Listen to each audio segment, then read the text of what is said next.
very much for coming on. I guess everyone knows who Matt is now by the sort of bio that we've been putting up on Instagram and Facebook and whatnot.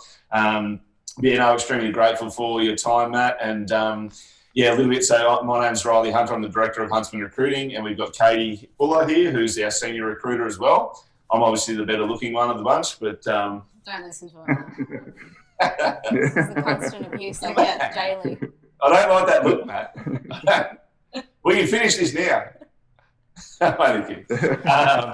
But mate, obviously, you've got a pretty good backstory as well, which I don't know too much about. We've been following you on social media for the last couple of years, but obviously you've gone from homeless in King's Cross to the #1 agent for McGrath. Can you tell us a bit about that backstory with yourself, sort of growing up and how that sort of came about? Yeah, I'll do the quick version. It wasn't exactly like that. It was like, I left Maroubra, went in Bounce Street, sort of in that whole scene, sort of got into drug dealing and, taking steroids and going, crazy and into a bit of an animal. And then got involved in underworld activities and then got deeper and deeper and deeper in that world. And, over the years, my drug habit got so bad that I literally just turned into a crazed maniac. Yeah, right. And how old were you then, Matt? Yeah, then I was I left the beach when I was about 17, and then to 23 or something like that. But it was a very intense time. I just survived basically. Just did whatever it took to survive. I used to work for some people that, they bought a lot of drugs and did a lot of things within that criminal world. So I got caught up in a lot of stuff that I look back now and think, what the hell was I doing? But then it was just a bit like, oh yeah, this is just the way life is. Yeah. And then I just went so off track that everything fell apart. And actually, I came to Terrigal one time. So the people I worked for was opening another brothel. And then they sent me to Terrigal. I'd never been up here to go recruit some girls for the brothel. And then, so I met the bikers up here and another guy called Dino, and then at the nightclub.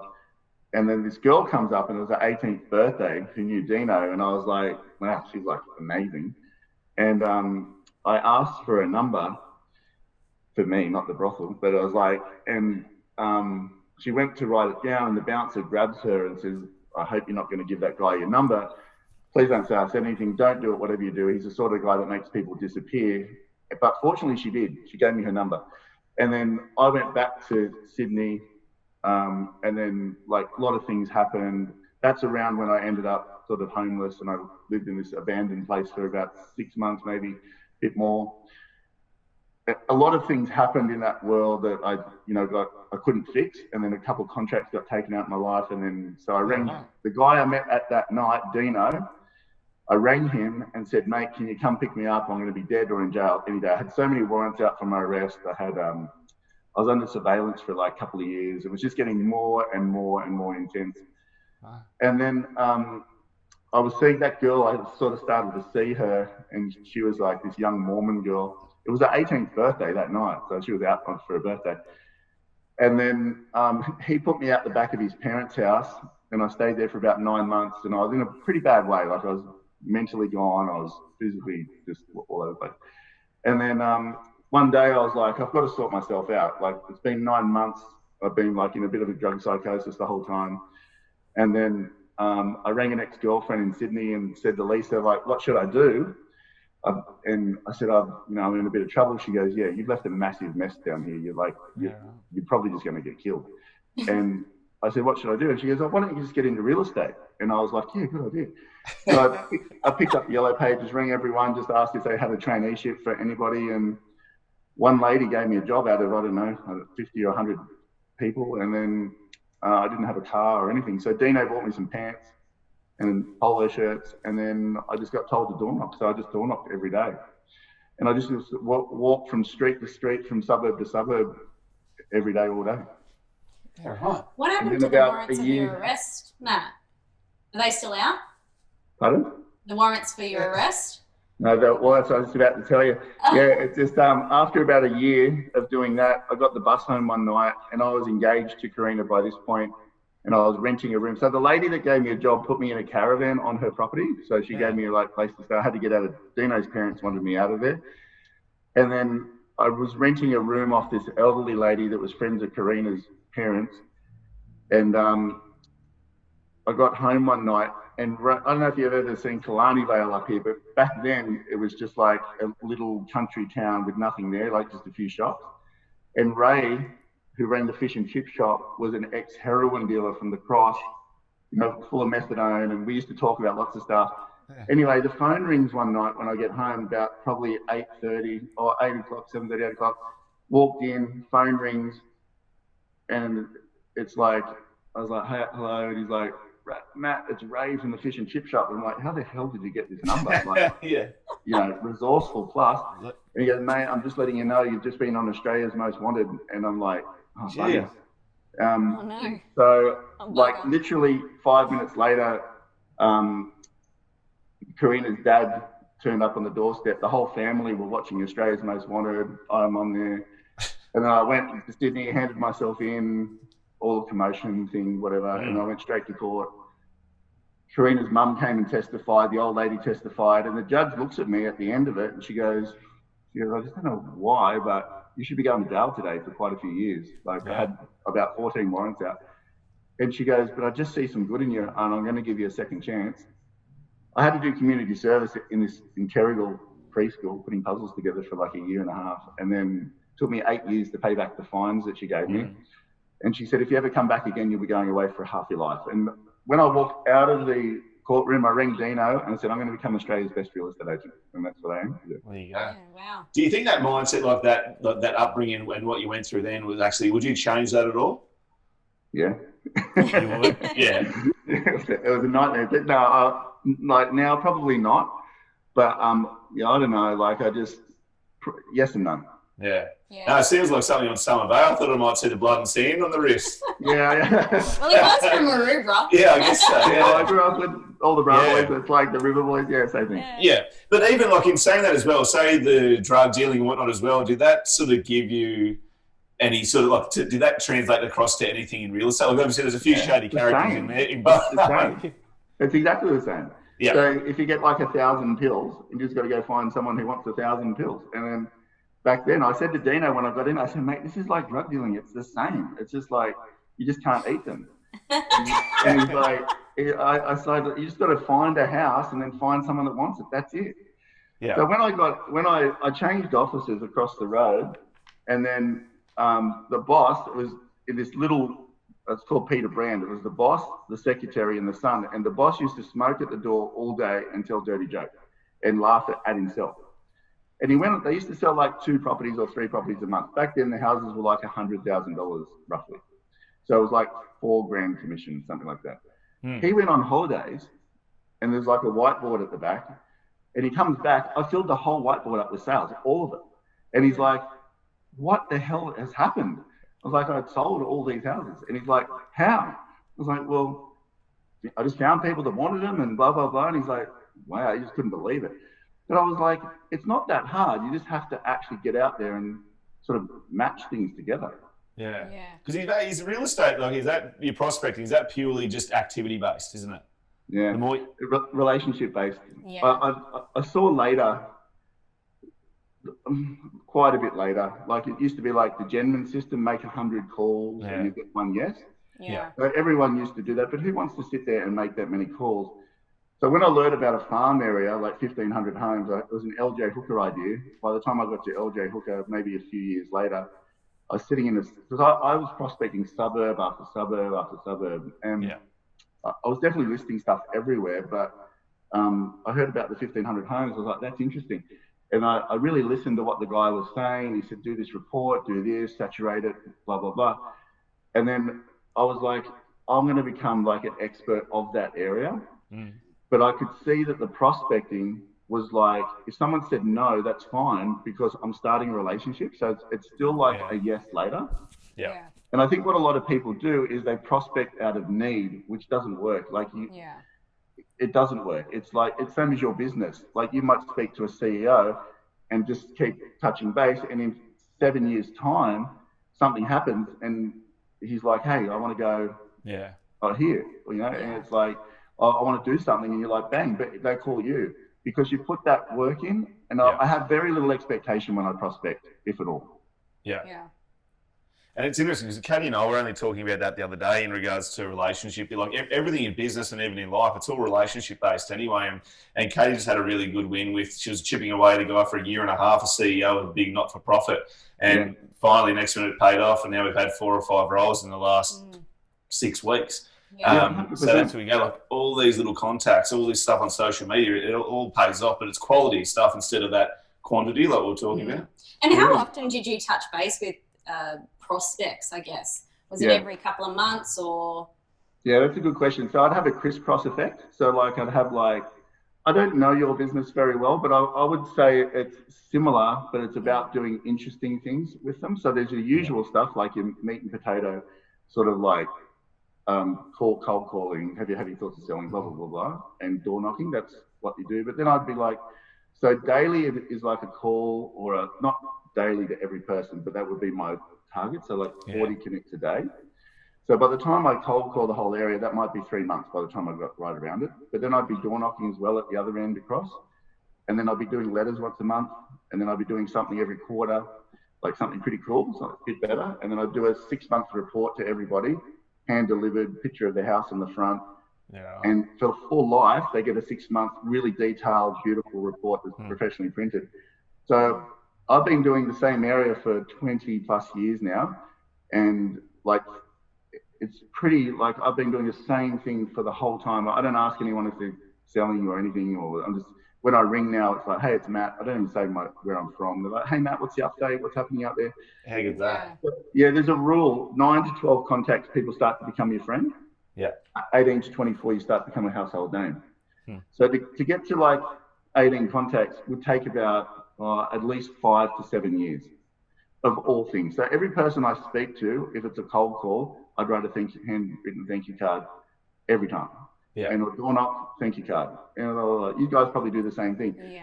I think the difference with my prospecting was I just didn't miss a beat. Like I that could consistency with it. Yeah, I could see that was the crucial link. So no matter how busy I got, I still had space to prospect. And it's funny that a lot of agents, they list 5 properties and they focus on the 5 properties, and then they'll stop prospecting, and then they'll need a couple more, and then they'll run out and try and prospect for a listing. And it's really a bad place to be because you're anxiously looking for something. It's usually not the best quality like stock either. So And how do you keep that balance between prospecting but also what you're currently doing or what you're selling at the moment or going through those processes? It's the easiest thing because people waste so much time. Like they waste, if you actually had a timesheet of dollar productive activities in the day, it would frighten you because it's like, what, 3? You know, how many market opinions are you going to do, or how many face-to-faces do you really do? And then how much prospecting do you really do? Like sitting there talking to your mate in the office about the football game last week, well, I just didn't do any of that. You know, it's sort of like time effectiveness is really the link to high performance. Is that something you've always had in you, Matt, or is it something you've built? And like even with younger sort of sales consultants that you've had and you've trained and managed as well, is it something like you've got to instill discipline into them, or is it just? It's in you. It relates directly to your hunger. Like you've got to remember, like I had nothing, not one thing. I didn't own it. I left Sydney with what I was wearing. I had to do something. And I could see that like it really just relied on me. So my results are a direct reflection of my hunger and execution. That's it. In real estate, you're not a talented real estate agent. Like there's no talent. It's like about being there and about engaging. Like that's what it's really like.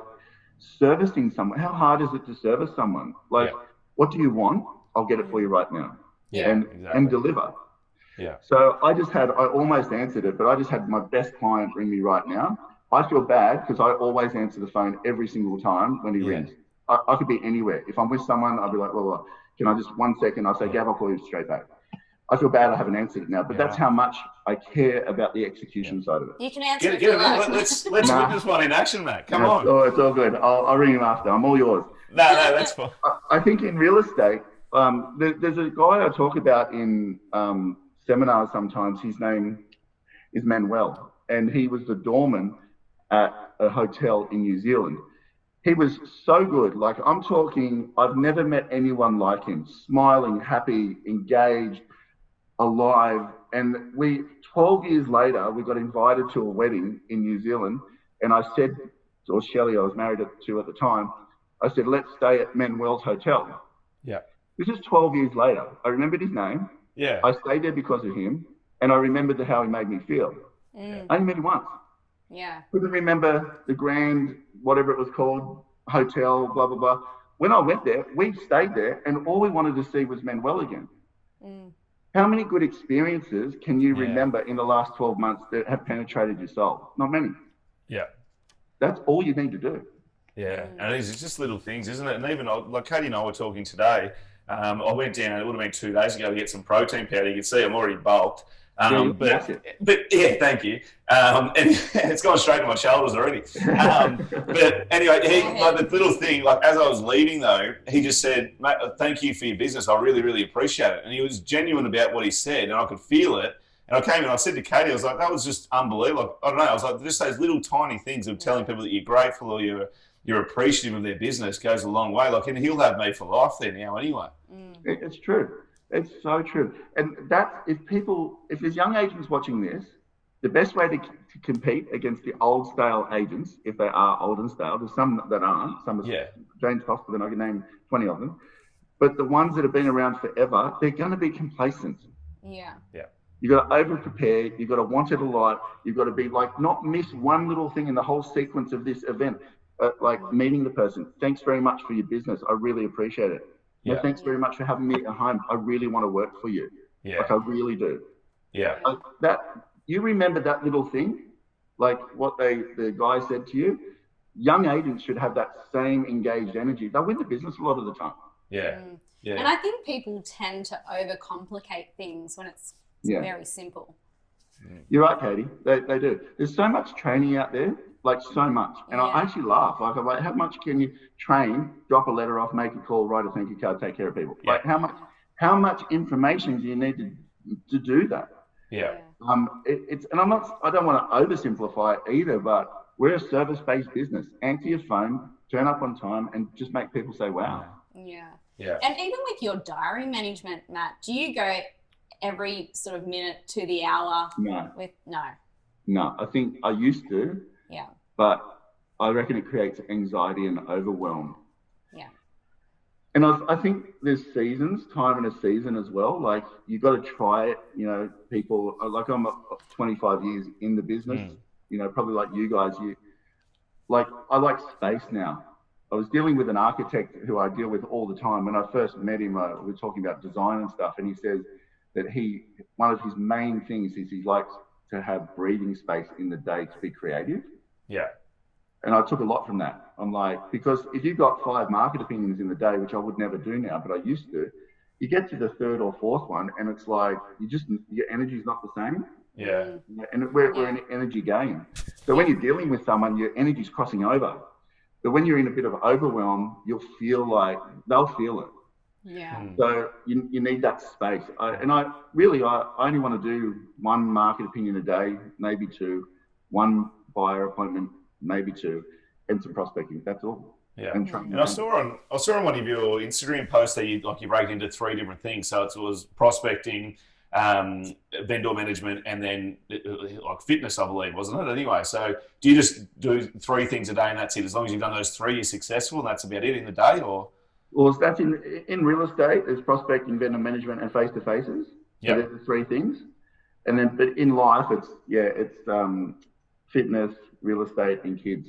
Yeah. Yeah, cool. And speaking of fitness, Matt, I was watching your 2.0 body project. Yeah. How often do you train? And I guess what sort of things do you do? I saw that you do the Bondi to Bronte a couple of times a week. Yeah. Is it strength-based training or is it cardio? Do you do Pilates or yoga? No, I just do weights now. Like, I just, as I got older, my body started to change a little bit a few years back. So I was like, oh, why don't I just keep sculpting it? I didn't before. I did a lot of cardio before, and I think it made my body look worse. Yeah. Like I lost my bum and all that sort of stuff. Like, so it's sort of like, so now it's just, I have like a bit of a vision in how I want my body to be. And it's like, it's actually my screensaver. I'll show you. Sure. It's like, hold on. Callum von Moga, but let me have you get the screensaver up there. So I don't know if you can see it, but that's Callum von Moga. You see it? Yeah, right. Yeah. Riley, you've got a So long he's the way best. to go, He's man. the best body in the world. He's the best classic body in the world. So I don't want to be yourself, exactly as big as. Yeah. Huh? I said, speak for yourself. You haven't been to But that's what I'm shooting for, something similar, but not exactly the same. And I'm like, well, why not? Like, I don't want to be. I look at a lot of people out there, and I love people and human behavior and where they're at, and I'm a bit of a starey Mary. Like, I'm like, are they really happy, or what are they doing? Blah blah. Yeah. It's amazing how many middle-aged men are out of shape. Yeah. And stress, work, life, and the 31-minute thing has really changed my life a few years ago, because I didn't do, I always was like, no, I don't have time, or work or whatever. But I was really unfulfilled. I was literally like, I had nothing left in the tank at all.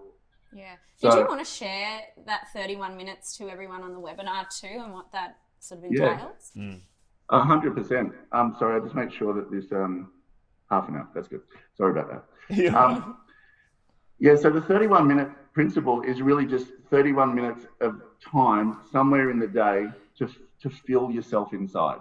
So it might be Pilates, it might be a walk, it might be intense training, it might be cardio, whatever. It goes for surf. It's basically, you don't have to go for 31 minutes exactly and get out, then have a stopwatch on. But I found that amount of time, you do get quite a bit of benefit from it. So it's just making the time to do something.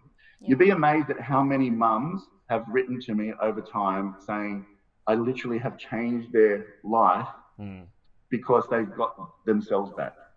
Whereas they were pulled from pillar to post, kids, this, life, and, the dad goes to work and the mum's trying to manage the whole life, everything, and they just had no time for themselves. I reckon I would have got hundreds and hundreds of messages like that. Yeah. And just by making that one little change in their life, they feel better. Yeah.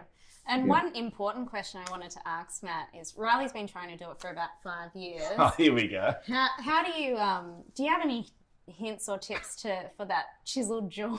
How do you mold or sculpt? I reckon we're about 3 months away. What do you reckon, mate?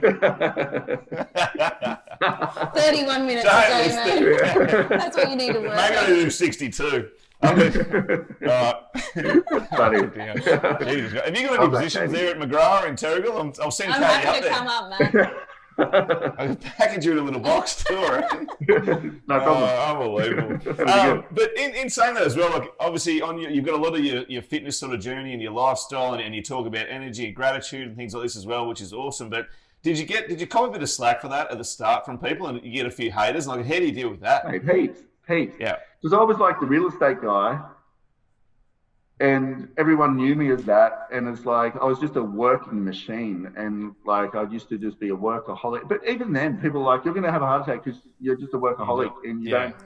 Yeah. Like I've been divorced twice, so obviously there's fallout from working so much, and whether I married the right people, wrong people, whatever, it doesn't really matter. But it's like I had no investment in that side of it, whereas now I totally understand what a relationship needs to be. Yeah. And it won't grow otherwise. But it's like when I changed to the fitness thing, I reckon I got more negative than positive. About the same. Like a lot of in the beginning, the 31 minutes was good, but then when I started to because I've always had pretty good genetics. I've always had pretty good genetics. Like my structure is good, and I used to be a bodybuilder a long time ago. Yeah, right. So when I was crazy, and then. So my body popped back quite well with a bit of this and a bit of that, and it's like it really did change quickly. But I already had the genetics for that, and I already had some muscle memory there. And everyone's like, "Oh, what are you doing? You're becoming a bodybuilder. You're not selling real estate."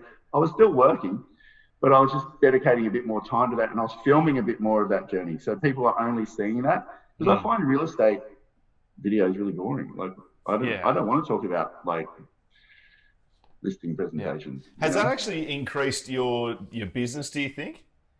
The social media aspect? Like you're more relatable or authentic or something? That's what I find. You're like pretty authentic on there. Like you just put yourself out there. But do you think that's picked up business for you or not? I don't know. Like it's not a big place up here, and I have like quite a big profile. It's sort of has. Well, I don't do rate my agent. I don't do any much real estate stuff on. Like I don't show houses and results and all that on social media. I don't know. Like I think it's maybe being a bit more relatable. A lot of people connected to, like, one of my owners who's selling his house. He's like, ever since watching you, I've lost 11 kilos. He was standing in front of the mirror, and he goes, oh, Dave, you look terrible, talking to himself. And he goes, if Matt can do it, you can do it. He goes, I've lost 11 kilos, don't drink, da da da da. And he goes, literally turned my life around. So there's been a lot of that, but there's been a lot of people who are like, oh, look at Matt. He's off track, he's up himself, he's this, whatever. Yeah. And just to touch on that as well with the alcohol, do you drink alcohol at all? I didn't. But since I've been single for a while, it's hard not to. Like, if you go out with a girl and she's like, I want to have a wine or whatever, I might have a beer with her. Or something. I don't know. Today I had a biggish night on Sunday night. Like I had quite a few drinks, a lot of Red Bull and vodkas.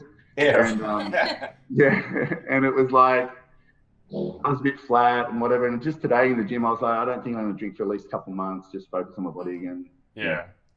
And you mentioned, and it might be, if it's too personal anyway, I don't have to answer it. But I don't mind. You're talking about like your personal life the last couple of weeks on Instagram, especially, like saying that you want to get your body right and your mind and all that sort of stuff, but you really want to fix what is it about your personal life and do you think you've let that go because of business and like in fitness, or what's the go there, do you think? The right partner. Like I probably I wasn't comfortable in myself before. Like I really want to do life with someone. I'm in a really cool spot where it's like I probably understand what I need to be, and I have the ability to do lots of things now, and I want to do life with someone. So going through, like, I've got 6 kids, 4 older ones, 2 younger ones.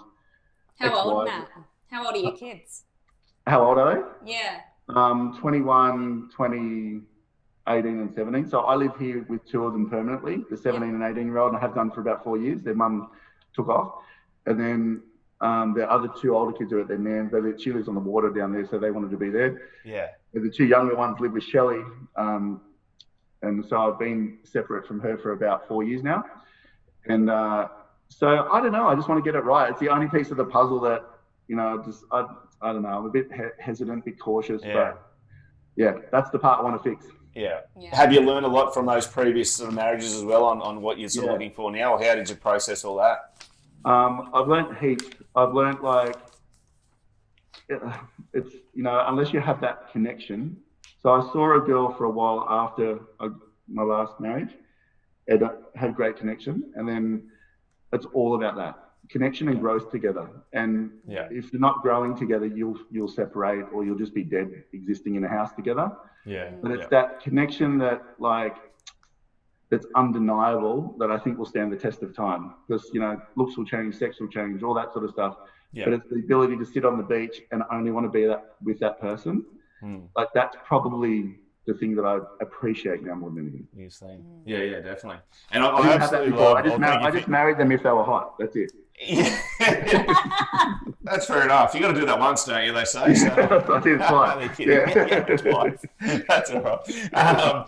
Now, as well, like I go see you go surfing with your like your sons and stuff in the morning and stuff like that as well. Like, I love that relationship that you have with the guys as well. But how do you juggle that with the kids and with all your workload and the fitness and things like that? How do you do that? Logan surfing? Yeah. Just got his P's 2 days ago. Yeah, laughing. So to get to the beach. Yeah, but I'm pretty time efficient. So I've got a good team around me. So if I need to go somewhere and whatever, it just happens. Yeah. And what about things like, how do you handle your own emotions? Like, obviously you've been through a lot in your life as well, but things like guilt and shame and anxiety and things like that. How do you regulate all that? I still work on that. Like, Yeah. yeah, probably my last breakup was like the most emotional I've ever been around that. So I don't know, like, the last person I saw. So, anxiety and all that's okay now. I think when you get a space in life where you're pretty comfortable, like, and whatever that sort of goes. But yeah, emotional management is like, I don't know. I think we all have certain areas that I don't know if we'll ever master. Yeah. Yeah, gotcha. And I guess, what's your take on parenting? What hints or tips do you have? Ask someone else. Yeah. I'm terrible. I'm terrible. Like, when I say I'm terrible, when I got thrust into having kids full time, I literally sat there on the first night and then I can't do this, like, because I'd always relied on the other person to do most of it. I could see that then, but we worked it out. There's been some testing times, and I'm not great at it. I emotionally, like, I'm like, providing is my thing, and listening to them sort of, but I can't comment. I'm not great at it. Yeah, I do my best. I just love your honesty. It's awesome. So that's it. We've all got good traits and bad and whatnot as well. And we're all working on things anyway. So yeah. And what about in regards, like, back onto business and whatnot? We'll get off your personal life. We'll give you a break, mate. So, Really? I thought you were about to go, the connection's breaking up. I'm out of here. But a slight delay. Yeah, but in regards to leadership, how do you lead your team up there as well? What sort of things do you do with managing, sales consultants and a team in general? I think that's a good question. Like, my business partner's an awesome leader. So he manages, we've probably got like not quite 200 people, but towards that. Yeah. I think myself, I've always been like lead by example, because I think people need to see you doing that stuff. Like, people need to see you in the trenches with them, like, then they'll do it with you and for you. And when you're not there as well, they know your expectation. Yeah. I think a lot of people get assistance. So I've got about 7 in my personal team, and it's like, each one of them knows that if I say pull that, I did it today, pull a sold sticker down, it shouldn't be there. But it's like, they know if I ask them to do something, I'll do it myself. You do. And I think that breeds like a connection that sort of sticks a bit. People hate being told what to do. They hate it. I don't know if you guys have ever enjoyed your mum saying clean your room. I bloody loathe it. But she's in there with you. But if she's in there with you cleaning your room, and that's, you see that she cares and whatever else, and it's like engaged, like, it's better. So I've always just led from the front. Yeah. Yeah, perfect. And what about when you're, say your relationship with Broccoli, everyone out there watching, Broccoli's the videographer. Like, I've even seen that journey, like, in his growth with things as well. Like, and you obviously talk him through, but the quality that he's been sort of putting out at the moment has been exceptional, even compared to what he did 3, 6 or 9 months ago. But how do you look for, like, say, people that are looking to get into social media and whatnot? It can be in any sales-related field or business in general, but what do you look for in someone like that? Is there a relationship too with Broccoli that makes you feel comfortable? Yeah, he's a bit of a champion, actually. He's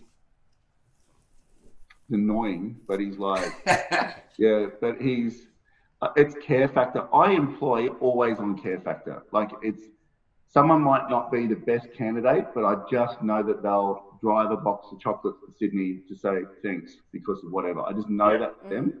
Yeah. That's how I employ. So Broccoli, I got a bit off social media, sort of bit over it a bit. And, he still came to the office every day. He sat there and he taught himself, more editing skills, even though I was a bit like, look, I'm not really engaged in it a few months back. But he still was there. He's like the dog on the tucker box. He's just there. And he's like, I'm ready when you are. I'm here learning more. That's hard to find. Most people are like, oh, don't worry about it. I'll go do my thing. And like, I really appreciate him. Like, I really do. He worked with no pay when Corona came. He worked for no pay for like 2 months. Yeah. But I paid him back all of it later when we got that running again, because that's sort of funded separately.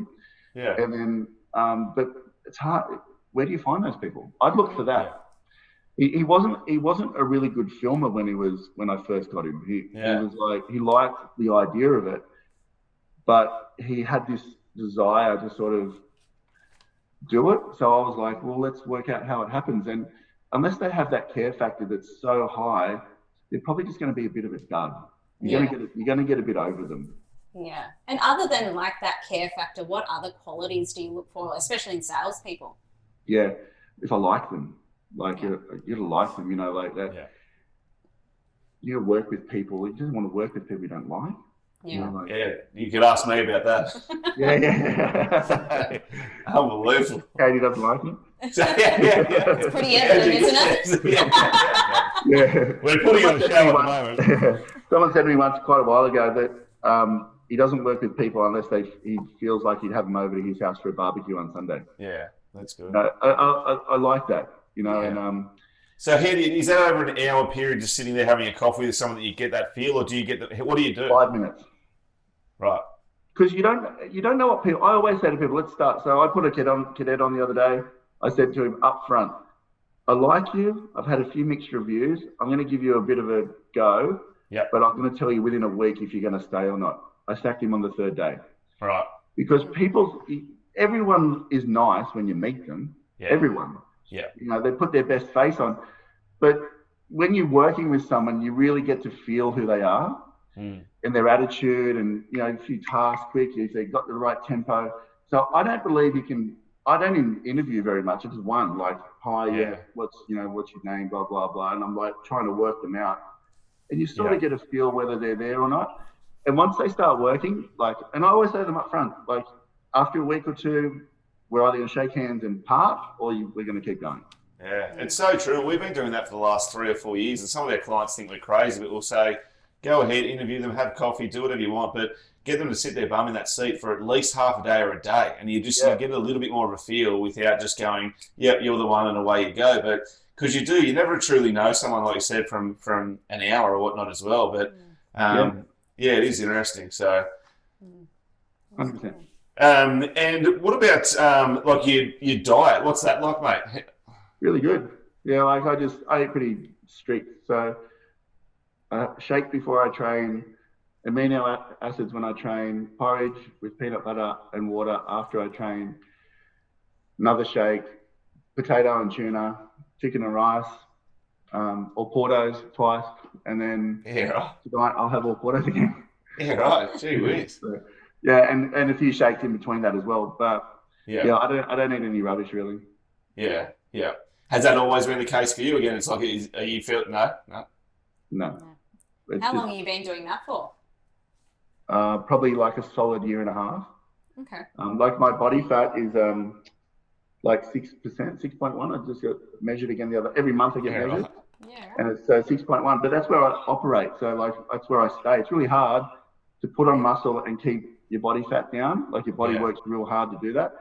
So it's like I'll go between 6.1 and 7.5 in there somewhere. And do you train every day? Is that something for your mind as well, though? Or it's just something that I want to achieve that vision. So it's not going to happen if I don't. Yeah, gotcha. Yeah. And how do you set your goals as well? Is it something you sort of sit down and you sort of go through, or is it just off the cuff? No, I usually just have 1 or 2. That's it. Like I used to write lists and all this, but you don't really do anything with it. Like you write, it all feels good in the moment, but you don't actually do anything with it. Yeah. So 1 is my body and 2 is my work goals. That's it. I don't have any others. Perfect. And do you eat in a calorie deficit at all? No? Do I stay in calorie deficit? Yeah. I don't measure it. I don't know. I go by feel. So like if I spill over at all, I just cut a couple of shakes out. Yeah. Yeah. I like, you can sort of feel where you're at. Yeah. I mean, some people like to look bulkier. I don't. I like a bit more veins and stuff. So, and I like the bit harder look. I don't like the bulkier look. Yeah. And what about, like, just back to business there as well? So, like, obviously sales is your thing as well. What, for up and coming, or for anyone who's in sales industry at the moment, what's your number 1 piece of advice? Stop focusing on rubbish. Like, don't watch the stupid Corona channel and sort of stuff. Like, it's true. And the other thing is, it's like there's always going to be something. Like, no one talks about bushfires a year ago. Yeah, the whole world was collapsing. Apparently. And then there's the floods, and then there's the Corona, and there's a lot of whatever. I think you've got to have this mindset of you're there to do a job and you're there to meet a certain amount of people every day and wow them. And if you just do that all the time, regardless of what's going on, you'll do okay. Yeah. You'll do all right. And don't worry about what's going on out there so much. What's happening in Russia has got nothing to do with Terrigal.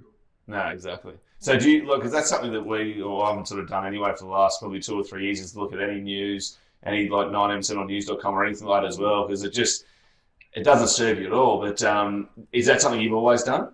Yeah, I just don't even know how people watch it. It's so depressing. Like, Yeah. I didn't even know Donald Trump had. I don't even believe he does, but has coronavirus. Someone told me today, and I wouldn't have a clue. And I don't need to be ignorant.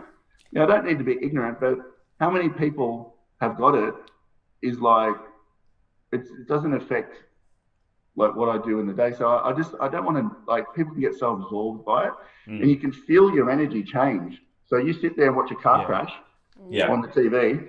You can't get up and have your vibration is less because you're watching. Your vibration will acclimate to what you're observing and watching. Yeah. You can't separate it. So, but if you listen to a song that's like amazing, your vibration will raise. You feel great. You go into a listening presentation, you'll be a higher frequency.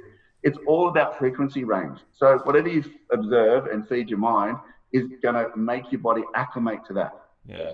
And where did you learn a little bit of the energy and whatnot as well? Law of attraction. I've studied it for years and years and years and years. Right. So it's all about emotional understanding. And then, so the scale is anything under contentment is like a lower vibration. So fear, anxiety, anger, revenge, any of that, that's a lower vibration. That's when you go out and have a car crash, it's not that you're a crap driver. Your timing of the sequence of energy of events has brought you to that, and it's saying you had a car crash because your vibration matches that car crash. Yeah. Yeah. Is that something like in regards to like gratitude as well? Because it's something like obviously I've read this, The Secret and whatnot, and a few other things about gratitude, and it makes a huge difference in your life anyway if you're practicing that, and you just start looking for the good in everything that you come across anyway. But is that something that sort of is intertwined with that law of attraction? Yeah, it is. It takes. I think it's a lifetime practice. Like you don't master it like so much.